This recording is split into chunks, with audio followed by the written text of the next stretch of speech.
En segundo lugar, aparte de lo que acabo de mencionar sobre la historia de la forma en la que se han estructurado los instrumentos de evaluación desde pruebas de inteligencia o con esa perspectiva como de clasificar, digamos que herencia de eso son los tipos de pruebas que nosotros más aplicamos en clase, sin decir que ninguna sea mala.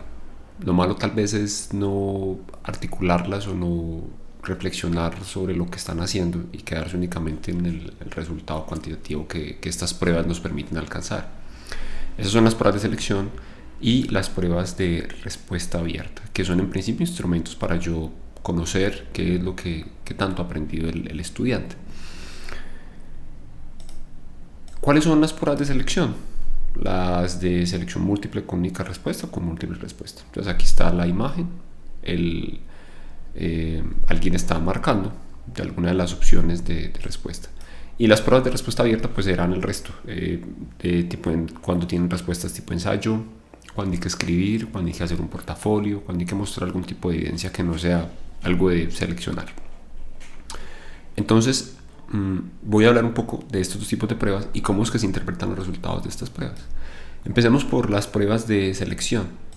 Las pruebas de selección tienen, por la manera como están, por la manera como se estructuran esas pruebas, en las que tenemos normalmente 3, 4, 5 opciones, de las cuales hay al menos una que es correcta y hay al menos 2 o 3 que son distractores muy parecidos a la correcta y habrá alguna que es completamente errónea, ¿sí? Que uno puede descartar desde el principio.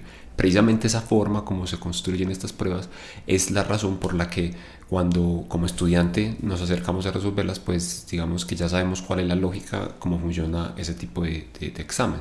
Y por esa razón nos fijamos mucho más en la estructura de las preguntas que en el contenido y en los procesos que tienen que ocurrir en nuestra cabeza para poder responder a esa pregunta. Por lo tanto, como dice acá, aprender a jugar el juego es aprender a responder las preguntas correctamente. Entonces usted sabe que llega a ese examen y descarta primero las opciones que sean más fuera de contexto. Y a continuación trata de comparar de las que queden cuál de esas es la que es la correcta. Y de hecho muchas veces uno puede sacar una muy buena nota, o los estudiantes pueden sacar una muy buena nota, pero no tener idea de cómo llegaron a esa respuesta. Y al contrario, el estudiante puede tener idea de cómo llegó a una respuesta errónea a pesar de que hizo todo el análisis, pero llegó a una respuesta que no era necesariamente correcta. Muchas veces estas pruebas de selección, que son pues como una herencia de las pruebas de inteligencia aplicadas por Binet y por Goddard, son más unas pruebas de tipo psicológico. Entonces se pone a prueba no tanto lo que yo sé del tema, sino mi actitud frente a. Entonces que yo sea capaz de manejar el tiempo, que yo distribuya propiamente el tiempo de pregunta a pregunta, que maneje la ansiedad, etc. Entonces a veces parece que no se estuviera evaluando qué tanto sé yo sobre el tema, sino cómo es que soy capaz de dar cuenta del tema sin perder la cabeza. Ahora, ¿cuáles son las bases epistemológicas y sociales de este tipo de pruebas? Desde lo epistemológico, o sea, desde el conocimiento. Entonces la idea que hay detrás de una prueba de selección es que si usted, pues o como la hemos aplicado, bueno, al menos como la aplicaron cuando yo estudié en la universidad, si usted entendió algo, usted va a acertar esa respuesta. Es decir, cuando usted en un examen marca la opción correcta es porque usted automáticamente entendió ese tema o eso que le están preguntando en particular. Y en consecuencia, si usted marca muchas opciones correctas, entonces usted aparentemente ha aprendido eso de lo que le están preguntando. Por esa razón, un 5, digamos, tengo 5 preguntas, cada una vale un punto. Saco 5 puntos buenos. Se supone entonces que yo domino perfectamente ese tema, según pues como esta propuesta epistemológica de este tipo de pruebas. No necesariamente es así, yo puedo sacar un 5 y no tener ni idea de cómo lo saqué. Y puedo sacar una nota muy baja, pero realmente yo entendía que lo que estaban así, de qué se trataba o podía dar cuenta de eso que me estaban preguntando. Y las bases sociales tiene que ver con esa idea de estandarización o esa idea de comparación que se venían desde las pruebas de inteligencia, que tratan de clasificar y medir a las personas en términos de cuántas opciones están buenas y cuántas opciones están malas. Y pues nuevamente, del número de opciones buenas, entonces yo voy a saber cuánto ha aprendido esa persona o ese estudiante de ese tema que yo le estoy proponiendo. Ahora, vamos a ver algunas alternativas, aunque en la práctica no son alternativas, son más bien mejores técnicas a las mismas pruebas de selección. Una de ellas tiene que ver con lo que llama teoría de respuesta al ítem.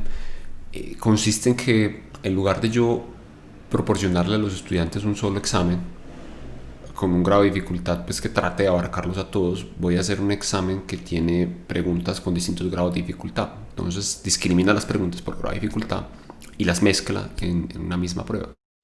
Pero en la práctica eso se traduce en algo similar a la prueba pues clásica, porque ahora en lugar de clasificar a los participantes o a quienes hayan presentado esa prueba en términos de su desempeño global, entonces en este punto van a estar los que son regulares, en este punto van a estar pues como el grueso de la población, y aquí pues los que hicieron un muy buen desempeño, va a clasificarlos es el desempeño en cuanto a los tipos de preguntas. Entonces aquí va a tener los que respondieron las preguntas fáciles, los que respondieron las preguntas promedio, los que respondieron las preguntas difíciles, simplemente pues como una forma distinta de clasificarlos, pero al fin y al cabo estoy llegando al mismo punto. Esa es la teoría de respuesta al ítem. Y en segundo lugar tenemos las pruebas adaptables por computador. Es como una teoría de respuesta al ítem, pero automatizada pues gracias a los por ejemplo, las plataformas de gestión de aprendizaje como los LMS incluyen ciertas técnicas o algoritmos que me permiten hacer esto. Consiste en que yo tengo un banco de preguntas, construyo un banco de preguntas, eso vamos a verlo en Moodle, cómo construir un banco de preguntas. Voy a clasificar, pues, a crear categorías en el banco de preguntas para distintos grados de dificultad. Y la idea es que en la medida en que el estudiante va respondiendo al cuestionario, entonces va cambiando va actualizando, moderando la dificultad del mismo cuestionario. Entonces aquí tengo en la parte de arriba preguntas, en la parte de abajo el grado de dificultad.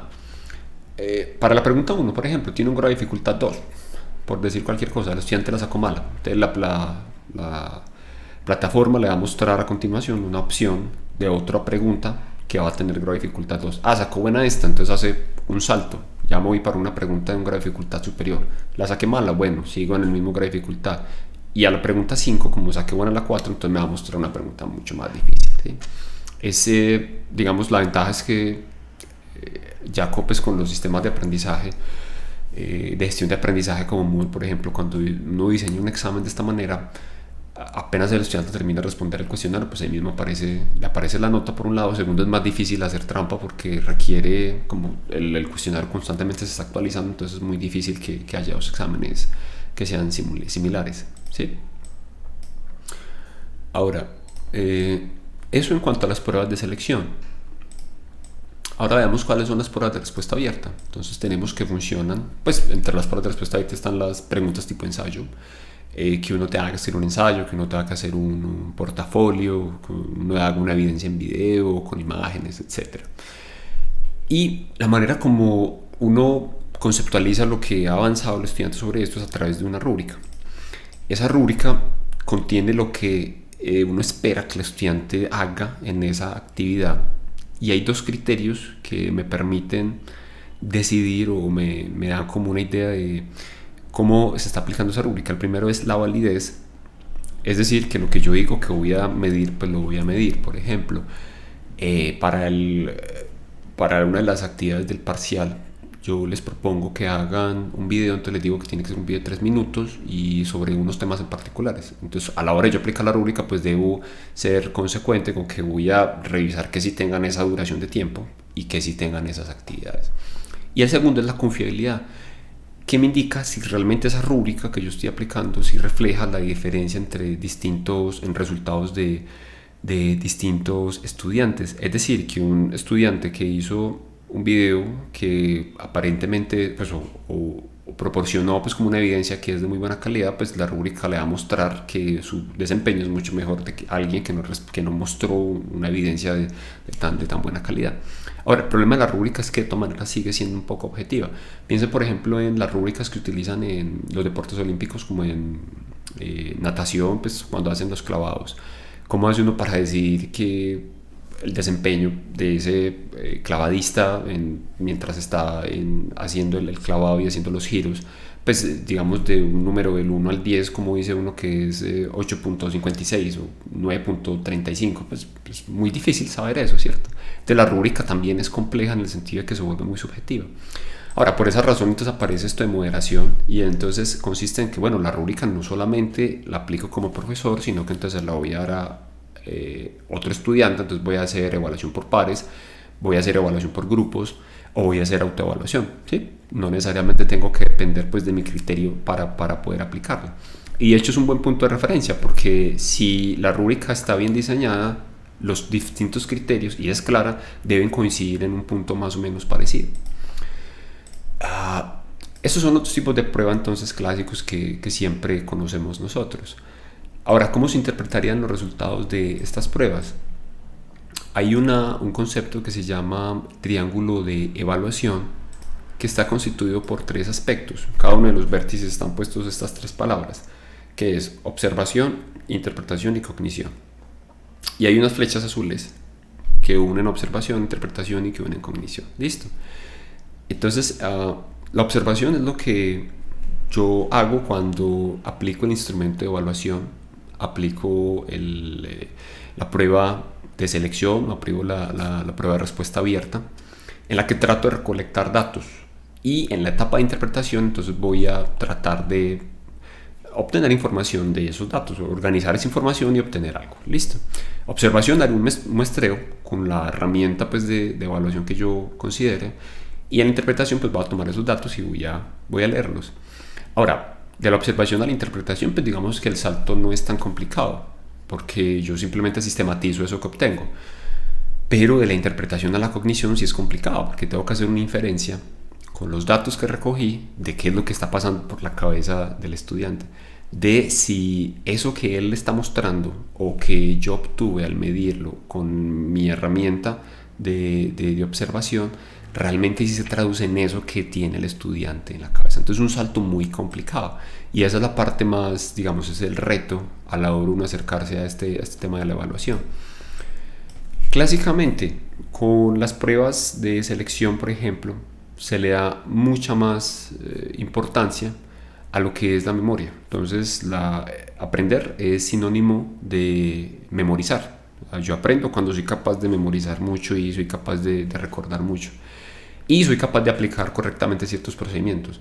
Ojo, eso no significa que yo en ciertos aspectos no vaya a pedir que haya procesos memorísticos o que haya aplicación de procedimientos. Por ejemplo, los quizzes que yo propongo para la primera parte del curso, que es en la apropiación de las herramientas, pues hay cosas que se tienen que memorizar. O sea, hay pasos que se tienen que seguir de manera secuencial, ordenadamente. Y la forma más efectiva de yo apoderarme de eso o de acercarme a eso es memorizando como esos pasos que se tienen que hacer. Pero no es la única manera en la que yo puedo obtener, pues, o sea, el examen que yo voy a proponer o la evaluación que yo voy a proponer no solamente va a girar en torno a eso, porque entonces me voy a quedar como en ese aspecto. Yo puedo, aparte de evaluar si el estudiante recuerda eso o no, entonces voy a proponer una prueba como unas distintas modalidades y voy a reconocer que no todos los estudiantes que están en el curso, no todos los participantes tienen las mismas condiciones o la misma predisposición para recordar esos pasos y pueden dar perfectamente cuenta de lo que saben de otras maneras. La correcta aplicación de procedimientos, hay campos, por ejemplo en matemáticas, en donde es importantísimo, si estamos hablando de operaciones algebraicas, que usted sepa cómo, o el algoritmo para dividir o el algoritmo para sumar. Entonces ahí es necesario aplicar los procedimientos. Y esas pruebas de selección enfatizan casi siempre en el aspecto individual. Entonces están pensando en que la construcción de conocimientos, aunque ocurre de manera individual principalmente, también se puede hacer de manera grupal. Pero entonces estas pruebas usted la presenta solito, en cierto instante de tiempo, encerrado en 4 paredes, no puedes mirar a nadie, y si miras a alguien entonces ya está mal, ya te vamos a rebajar el examen, te vamos a quitar la hoja porque estás haciendo fraude, etc. Es, digamos, una forma de hacerlo, pero yo creo que esa forma se puede reevaluar en ciertos aspectos, y por eso he empezado como a cambiar mi posición sobre esas formas de evaluación, y he pensado que hay que darle más herramientas a los estudiantes para que se expresen esas individualidades realmente y para que aprovechen los trabajos que uno podría realizar de manera colaborativa. Y eso me lleva al tercer punto. ¿Por qué tenemos que ser todos los mismos? Y a lo que se llaman las inteligencias múltiples. Esta imagen es como muy popular en internet, es un meme, pues una caricatura, y esa imagen va acompañada de una leyenda que ya se lo va a mostrar. Entonces básicamente el profesor le pregunta a los animales, al chimpancé, al pingüino, al elefante, al pez, a la foca y al lobo: For a first selection everybody has to take the same exam, please climb the tree. Pues como esto es muy justo, entonces todos van a... La prueba es que todos se trepen al árbol. Y entonces uno piensa el pescadito, pues el pececito, ¿cómo se va a trepar al árbol? O sea, ese no es su entorno natural es otro ecosistema muy diferente que no tiene nada que ver con eso. Entonces, como respuesta a este meme, crearon este otro meme en el que la solución de los estudiantes era que el elefante derribaba del árbol y entonces la foca le dice al profesor: ahora entonces ya todos podemos montarnos al árbol, podemos treparnos al árbol porque ya lo derribaron, ¿cierto? Y esa misma caricatura viene acompañada de esta frase de Albert Einstein: todo el mundo es un genio, pero si juzgas un pez por su habilidad para escalar un árbol, vivirá toda su vida creyendo que es un estúpido. Eso apunta a que uno puede ser diferente, de diferente manera, pues si es mejor para ciertas actividades que para otras. Ahora, sí, sería muy deseable que yo pudiera ofrecerle a cada estudiante un camino, una ruta que sea súper personalizada y que yo pudiera llevarla a cabo y pudiera rastrearla con él. Pero eso tiene varios inconvenientes. Primero, es algo de infraestructura y algo institucional. Pues normalmente los cursos que uno encuentra no son cursos de 5 o 10 personas, son cursos de 45 o 50 estudiantes. O sea, es complejo desde el punto de vista de cuántas personas estoy manejando. Aunque sea, pues digamos, una idea romántica y muy, muy bella. Y segundo, voy a abrir acá un link a una página que encontré mientras preparaba esto. Es un blog que se llama Education World, y en esta entrada como presentan varios tipos de memes y hacen un análisis sobre los memes, diciendo por qué sí y por qué no. Entonces cogen este mismo meme, llegué a él porque estaba buscándolo y entonces apareció. Y entonces él dice: ¿cuál es el problema con la realidad que propone? No, sí, es muy bonito y todo, pues como tratar de ofrecer un camino separado para cada uno de los animales, pero ese es el problema, que cuando nosotros nos vamos al mundo real, o sea, salimos de esa burbuja de la institución, de la educación formal, entonces el mundo real no distingue a las personas de esa manera que nosotros estamos proponiendo o que propone esa caricatura. Porque, como dice acá, ese mundo demanda un producto y ese producto es una expectativa muy normalizada de éxito. Entonces, por ejemplo, en términos prácticos, si usted no puede escalar el árbol, como dice más adelante, if you can't climb the tree, you won't be hired for the tree job. Si usted no puede escalar el árbol, usted nunca va a ser contratado para el trabajo de escalar árboles, por ejemplo. Eso se ve en la educación universitaria. Si estás formando como ingeniero en un área muy particular y su desempeño en esa área particular no es precisamente el más propicio, entonces es muy difícil que usted luego, más adelante, cuando termine la educación formal, pues pueda emplearse en ese aspecto. Y es verdad, pues eso es inevitable. Ahora, por ejemplo, aquí, incluso en esta misma entrada del blog, dice recomendaciones para reflexionar o, digamos, desmitificar ese meme. Entonces, una de las recomendaciones consiste en: venga, es inevitable que no todas las personas que se acercan, no todos los participantes tengan esa misma habilidad. Es muy difícil que yo le ofrezca a cada uno un camino en particular y que cada uno a su propio ritmo alcance eventualmente eso. Unos van a alcanzarlo y otros no. Pero al menos en la actividad evaluativa yo puedo hacer énfasis en esos aspectos que me van a permitir que los estudiantes, cuando los esté evaluando, pues no sientan que los estoy segregando, sino que realmente van a aprender de eso. Cada uno a un distinto ritmo tal vez, pero cada uno va a aprender de eso. Con esto, entonces, hemos cubierto lo que tiene que ver con la interpretación de los resultados de las pruebas. Debo decir que yo no estoy en contra de aplicar, por ejemplo, las pruebas de selección, porque eso depende más bien del enfoque que tenga dentro, o la articulación que yo pueda darle con las otras herramientas evaluativas que tenga. O sea, de por sí la herramienta no es que sea mala, tal vez hay que reflexionar cómo aplicarla correctamente, de modo que tanto el estudiante como el profesor pues le saquen el mayor provecho.